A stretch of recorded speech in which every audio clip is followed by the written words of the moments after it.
상쾌한 아침 원주에서 출발합니다.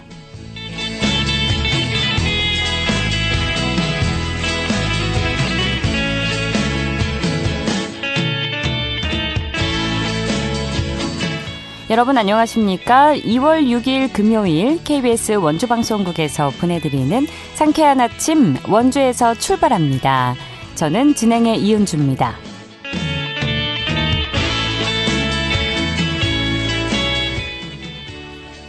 잠시 포근해지나 했더니 다시 추위가 찾아왔습니다. 아침 최저기온 영하 7도에서 영하 10도로 출발하고 있는데요. 오늘 하늘에 구름 많은 가운데 한낮에도 0도에 머물겠습니다.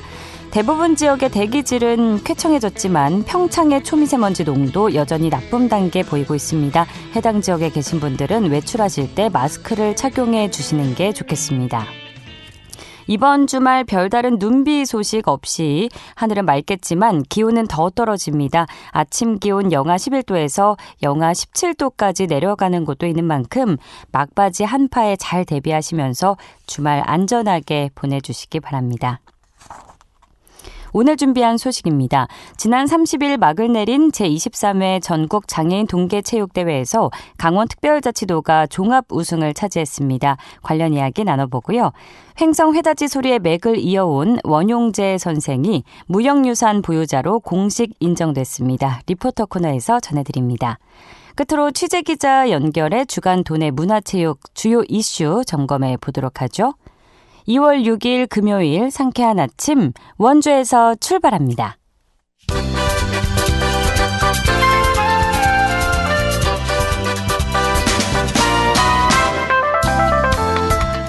오늘의 뉴스입니다. 이달 강원도 내 아파트 분양 물량이 한 세대도 없는 것으로 조사됐습니다. 부동산 정부 업체인 부동산 R114는 이달 전국의 아파트 분양 물량 18,000여 세대 가운데 강원도 분양 물량은 없다고 밝혔습니다. 부동산 R114는 강원도의 경우 미분양이 2,900세대가 넘어 건설사들이 분양을 꺼리고 있다고 분석했습니다.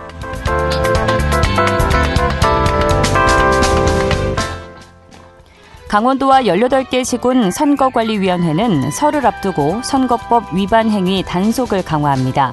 특히 입후보 예정자들이 명절 인사를 빙자해 금품이나 향응을 제공하는 행위를 집중 점검합니다. 이와 함께 예비후보와 지방선거 입지자에게 선거법 안내 자료를 나눠주는 등의 예방활동도 병행합니다.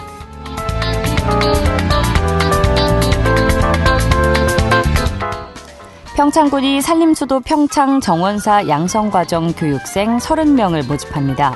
모집 기간은 이달 20일까지인데요. 신청 자격은 정원에 관심 있는 평창 주민이면 누구나 가능합니다.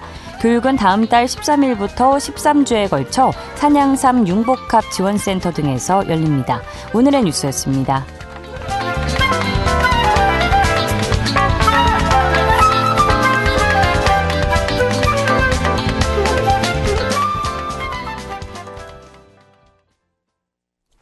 상쾌한 아침 원주에서 출발합니다. 함께하고 계십니다. 지난달 막을 내린 전국 장애인 동계체육대회에서 강원특별자치도가 사상 첫 종합 우승을 차지했습니다. 동계 스포츠의 중심지 강원에서 만들어낸 값진 성과인데요. 이번 대회의 의미와 함께 앞으로의 계획까지 들어보겠습니다. 강원특별자치도 장애인체육회의 방정기 사무처장 전화 연결돼 있는데요. 사무처장님 안녕하십니까? 안녕하십니까. 방정기입니다. 네, 먼저 좋은 소식 축하드립니다. 네, 고맙습니다. 응원해 주신 덕분입니다. 예, 자 지난달 30일 막을 내린 전국 장애인 동계체육대회에서 강원특별자치도가 사상 첫 종합 우승을 차지한 건데요. 먼저 이번 대회가 어떻게 치러졌는지 전체적인 개요부터 전해주실까요?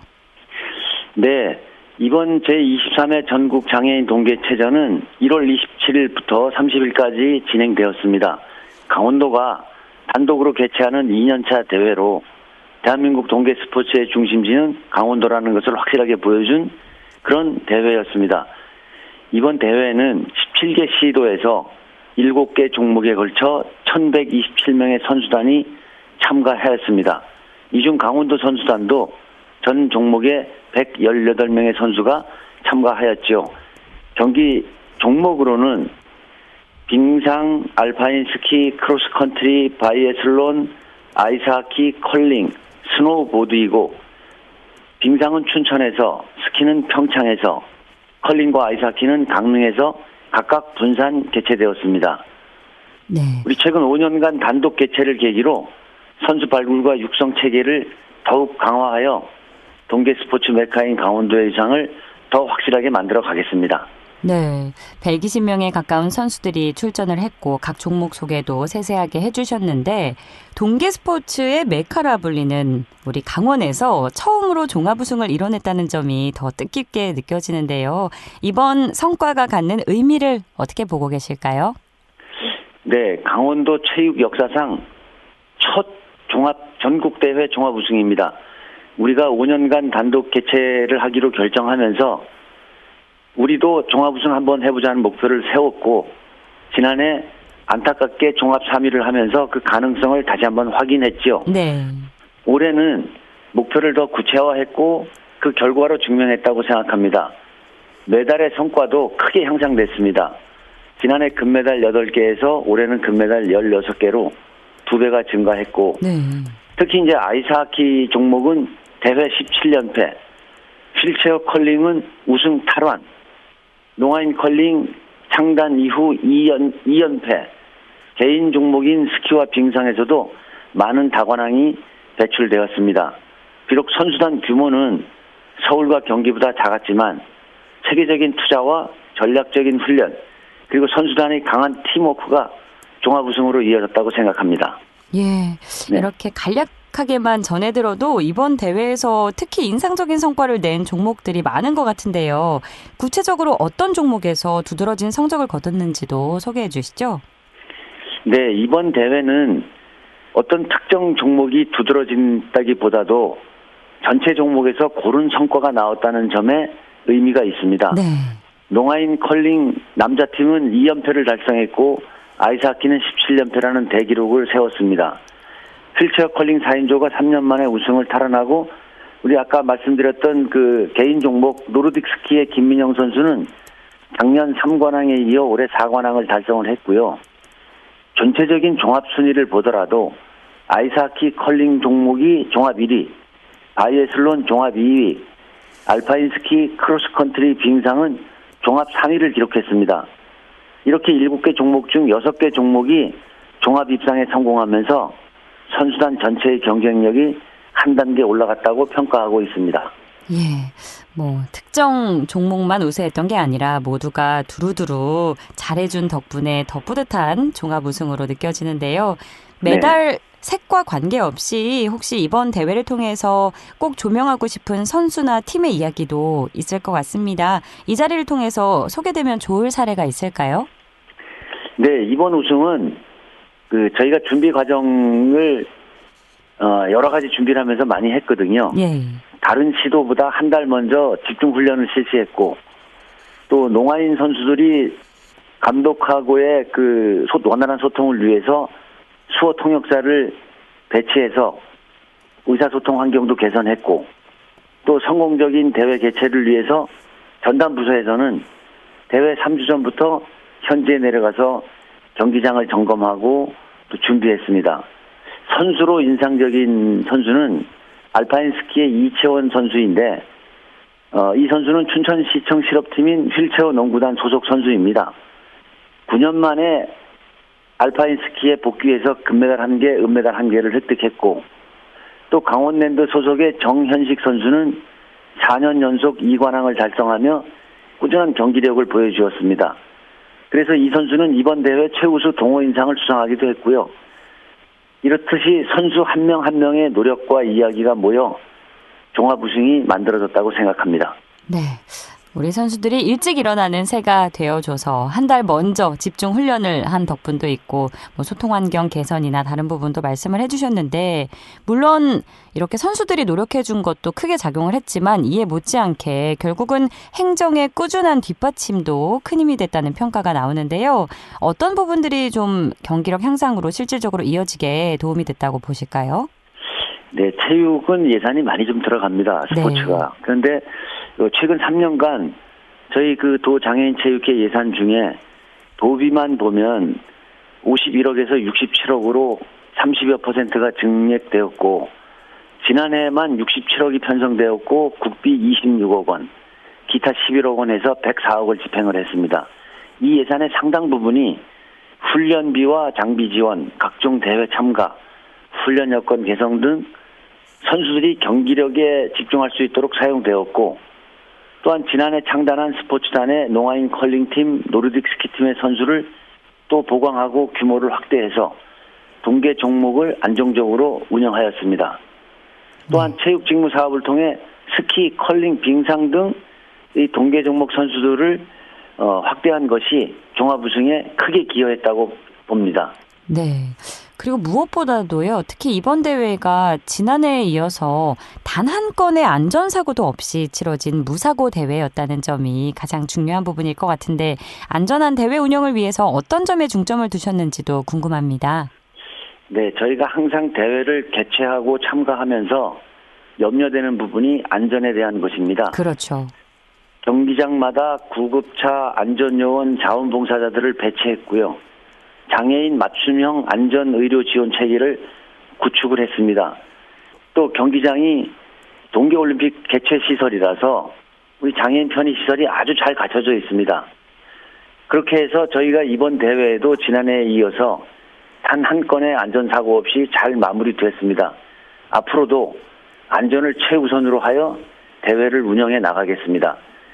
그리고 지난번 대회가 끝난 후에 바로 이 방송이죠. 원주 상쾌한 아침 원주에서 출발합니다 해서 인터뷰가 왔었는데 그때 이런 지적을 좀 해주셨습니다. 관중석이 텅 비어 있어서 아쉬움이 컸다. 네. 말씀을 해주셨죠. 예. 그래서 저희가 이번 대회에서는 강원도 교육청과 강원도 지체장애인협회, 도내 초중고 학생 학부모를 대상으로 자원봉사자를 모집하고 해서 참관단을 운영했습니다. 그러셨군요. 한 400에서 한 500명 정도가 경기장을 방문했는데 네. 방문하신 분들이 모두 이런 경기를 직접 보게 돼서 고맙다는 얘기들도 많이 했고요. 내년에는 우리 경기 일정이 좀 사전에 나오면 충분히 공지하고 홍보해서 많은 도민들이 경기장을 찾도록 그렇게 노력하겠습니다. 네, 아이고 저희 방송이 조금이나마 보탬이 된 것 같아서 저희도 감사한 마음이 드는데요. 네. 자, 엘리트 체육뿐 아니라 사실 생활체육 역시 중요한 기반이겠죠. 현재 강원도 내 장애인 생활체육 여건은 어떤 상황인지 앞으로의 계획과 함께 말씀해 주실까요? 저희 도내 장애인 생활체육은 국도비 4억 원을 지원받아서 운영이 되고 있는데요. 네. 생활체육 교실, 동호인 클럽, 등록 스포츠 클럽, 지정 스포츠 클럽 이런 것들을 지원하고 장애인과 비장애인이 함께하는 어울림 생활체육대회도 운영을 하고 동호인 생활체육대회도 개최하고 참가를 지원하고 있습니다. 장애인 가족 한마음 대회를 중심으로 여러 가지 대회들을 추진하고 있고요.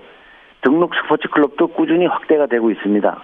지난해 5개 클럽이 새로 등록됐고 현재 9개 클럽이 운영 중입니다. 우리가 이것을 연말까지는 21개 이상으로 좀 확대해 볼 계획을 가지고 있고요. 우리 도내에는 장애인 생활체육에 참여하는 분들을 지도하는 생활체육 지도자가 16개 시군에 41명이 배치되어서 각 현장에서 장애인 생활체육 활동을 지도하고 있습니다. 또한 이것을 뒷받침하기 위해서 시군 장애인 체육회가 설립되어야 하는데 현재 9개 시군이 설립되어 있고 지난해 태백시가 추가로 설립되었죠. 네. 우리가 태백시 장애인체육회는 향후 도에서 1억 원을 지원할 예정이고요. 나머지 시군과도 지속적인 협의를 통해서 장애인체육회 설립을 유도하겠습니다. 예. 또 이제 곧 2026 밀라노 코르티나 단페초 동계 패럴림픽도 열리게 되는데 강원도 소속 선수들의 출전 여부와 현재 준비 상황은 어떻게 되고 있는지도 간략히 전해주실까요? 네, 현재 강원도 소속 선수 3명이 출전을 확정한 상태이고요. 네. 종목별로 보면 휠체어 컬링의 양희태 선수와 이현출 선수, 그리고 노르딕 스키 종목의 정재석 선수가 출전하게 됩니다. 근데 여기에 더해서 2월 중에 노르딕 스키 팀의 김민영 선수와 신지환 선수 2명의 선수가 추가될 수도 있습니다. 현재 노르딕 스키 팀은 어제부터 이탈리아에서 현지 적응 훈련에 들어갔고 휠체어 컬링 팀은 다음 주에 일본으로 전지 훈련을 진행할 예정입니다. 네. 네. 그리고 모든 선수들이 2026년 밀라노 코르티나 담베초 동계올림픽을 목표로 국가팀 대표팀에 합류해서 최상의 컨디션을 만들기 위해 열심히 훈련하고 있으며 우리 강원도 선수단도 패럴림픽 메달 획득을 위해 만전의 준비를 기하고 있습니다. 예, 선수들이 하나의 목표를 향해서 긴 시간 흘려온 값진 땀 그 자체가 대회의 진정한 의미일 텐데요. 선수들의 노력에 적극적인 지원이 더해져서 좋은 성과로 이어졌듯이 앞으로도 이런 빛나는 순간들이 계속되기를 바라겠습니다. 사무처장님, 앞으로도 강원도 장애인체육회의 더 큰 도약을 위해서 많이 애써주시고요. 오늘 말씀 고맙습니다. 네, 고맙습니다. 감사합니다. 감사합니다. 강원특별자치도 장애인체육회의 방정기 사무처장과 함께했습니다.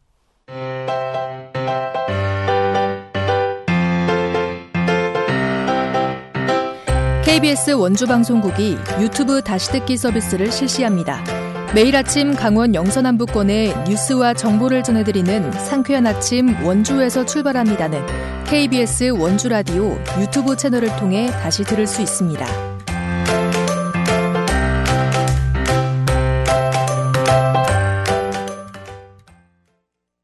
8시 47분입니다. 횡성의 대표적인 무형 문화유산이죠. 횡성 회다지 소리의 맥을 40여 년간 이어온 원용재 선생이 강원특별자치도 무형유산 보유자로 공식 인정됐습니다. 이로써 전통을 이어가는 발걸음에도 새로운 힘이 더해졌다고 하는데요. 관련 내용 김소혜 리포터와 자세히 알아봅니다. 어서 오세요. 네, 안녕하세요. 네, 먼저 원용재 선생이 무형유산 보유자로 인정된 이번 소식의 의미부터 짚어주시죠. 네, 이번 보유자 인정은 단순한 개인의 영예를 넘어서 횡성 회다지 소리 전승체계의 공백을 메우는 상징적인 결정이라는 점에서 의미가 큽니다. 원용재 선생은 횡성 우천면 정금마을 출신으로 1985년부터 40여 년간 횡성 회다지 소리 보존과 전수 활동에 전념해온 인물인데요. 2013년 전승 교육사로 지정된 이후에는 사라져가는 토속 민요를 발굴하고 후학을 길러내는 데 힘써왔고요. 전국 각지에서 400회가 넘는 시연을 통해서 횡성 민속 문화의 가치를 널리 알렸습니다. 특히 지난해 기존 예능 보유자의 작고 이후 자칫 전승 활동이 위축될 수 있다는 그런 상황에서 이번 보유자 인정은 전승의 맥을 공식적으로 잇는 계기가 됐다고 하는데요. 무형무산 보유자로 인정된 원용재 선생의 이야기 들어보겠습니다.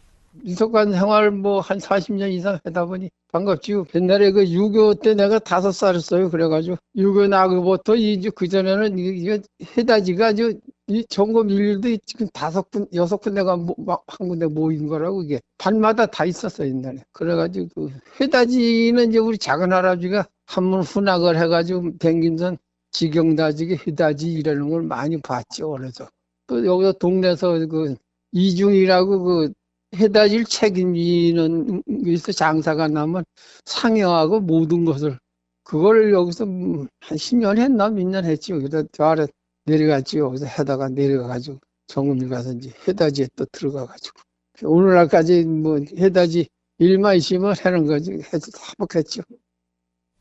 네, 회다지 소리는 전통 장례 의례라고 불리는 소리로 알고 있는데 구체적으로 어떤 소리이고 다른 지역과는 어떤 차이가 있는지도 설명해 주시죠. 네, 회다지 소리는 전통 장례 절차 중 하관 후 흙을 다지며 부르는 노동요이자 의례요인데요. 망자의 넋을 달래고 유가족의 슬픔을 함께 나누는 공동체적 치유의 소리라고 할 수 있습니다. 회다지 소리는 전국 여러 지역에 전해졌지만 횡성 회다지 소리는 음악성과 동작의 결합이 매우 정교하다는 점에서 차별성을 지니는데요. 1984년 제25회 전국 민속예술경연대회에서 대통령상을 수상했고 같은 해 강원도 무형유산으로 지정됐습니다. 당시 심사평에서도 정확하고 소박한 동작, 또 뛰어난 음악성이 강조됐는데요. 특히 동작은 아주 느리게 시작해 후반부로 갈수록 역동적으로 흙을 다지는 구조를 보이는데 집단 퍼포먼스의 완성도가 높아서 예술적 공연으로서의도 가치를 인정받고 있습니다. 그렇군요. 분명 가치는 충분한데 하지만 전통 장례 문화가 점점 사라지고 있잖아요. 이 소리가 그럼에도 오늘날에도 의미를 갖는 이유는 무엇일까요? 네, 과거 장례는 개인의 이별이 아니라 마을 공동체 전체가 함께 슬픔을 나누는 의식이었습니다. 회다지 소리는 단순히 흙을 다지는 노동이 아니라 망자에게는 안식을, 산자에게는 위로와 다짐을 전하는 행위였는데요. 하지만 현대사회에서는 장례가 가족 중심 혹은 간소화된 절차로 축소되면서 공동체적 의미가 약해졌습니다. 이런 시대일수록 회다지 소리는 죽음을 삶의 연장선으로 바라보는 지혜를 다시 생각하게 되고요. 또 홀로가 아니라 함께하는 소리라는 점에서 인문학적 울림을 담고 있다고 볼 수 있습니다. 이와 관련한 이야기 횡성 회다지 소리 문화체험관 신동혁 사무국장에게 들어보겠습니다. 요즘 세대에게 장례 문화는 사실 매체로만 접하는 과거의 유물, 익숙하지 않은, 가급적 피하고 싶은 일종의 거부감으로 인식되고 있는 게 사실입니다. 아무래도 죽음을 대하는 우리 인간의 자연스러운 본능이 아닐까 합니다. 그렇지만 전통 장례 문화의 전승, 보존의 문제는 단순한 죽음의 의미를 넘어서 오늘을 사는 현 세대 구성원의 의무라고 생각합니다. 따라서 오래되고 낯설은 이 전통 장례 문화를 젊은 세대에게 어떻게 접근함으로써 당연한 삶의 일부로 받아들이게 할 것인가가 전통 문화의 활용 측면에서 숙제라고 할 수 있죠. 전통의 본질은 지키되 현대적 감각을 더한 새로운 의미와 가치를 가진 콘텐츠로 재구성함으로써 전통 장례 문화의 문턱을 낮추고 단순한 옛 의식이 아닌 깊이 있는 문화적 경험이자 재창조된 유산으로 받아들이는 것. 그것이 바로 현재 진행형인 우리의 과제입니다. 횡성 회다지 소리가 그 다음 세대까지 단절과 소멸 없이 전승될 수 있도록 청취자 여러분의 많은 관심과 참여 부탁드립니다. 네, 이번에 전수장학생 5명도 함께 선발됐다고요. 전승 체계에 어떤 변화가 기대되는지도 알려주실까요? 네, 이번 심의에서는 보유자 인정과 함께 전수장학생 5명도 선발됐습니다. 선발된 장학생들에게는 매월 20만 원의 지원금이 지급되는데요. 이는 고령화로 위기를 겪던 전승 구조에 실질적인 숨통을 틔워주는 조치로 평가됩니다. 횡성 회다지 소리 꾸준한 회원 발굴과 체계적인 교육을 이어온 결과 이번 장학생 선발로 이어졌다고 하는데요. 앞으로는 이들이 전승 교육사, 또 예능 보유자로 성장할 수 있도록 장기적인 교육 체계를 마련할 계획이라고 합니다. 네, 오늘도 소식 고맙습니다. 김소혜 리포터였습니다. 네, 감사합니다.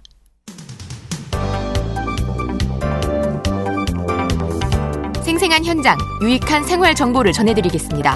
KBS 원주라디오 상쾌한 아침 원주에서 출발합니다를 함께하고 있습니다.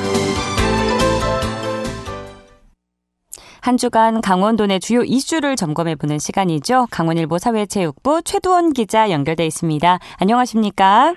네, 안녕하세요. 네, 원주시가 인구 증가 지역 분석과 이를 통한 선순환 구조 갖추기로 도시 경쟁력 강화에 나선다는 소식이 있네요. 네, 그렇습니다. 원주시가 도시 경쟁력 확보를 위해 일자리, 교통, 주거, 선순환 구조를 갖추는 데 힘을 모읍니다. 원주시가 최근 분석한 전국 주요 도시 인구 현황 자료에 따르면 충남 아산, 천안시와 충북 청주시, 경기, 파주, 평택시 등 인구 증가 지역은 대기업 중심 양질의 일자리, 촘촘한 광역교통망, 안정적인 신규 택지 공급 등 공통된 강점을 지닌 것으로 나타났습니다. 원주와 비슷한 규모의 경기 광주시는 경강선 개통으로 수도권 접근성이 한층 개선되면서 인근의 직장인 주거 수요를 흡수했고, 하남시는 대규모 택지 개발로 인구가 비약적으로 증가했습니다. 원주시는 이 같은 도시들의 성공 요인을 분석하며 전략적인 핵심 사업들을 추렸습니다. 그렇다면 원주시가 추린 전략 핵심 사업들로는 대표적으로 어떤 것들이 있을까요?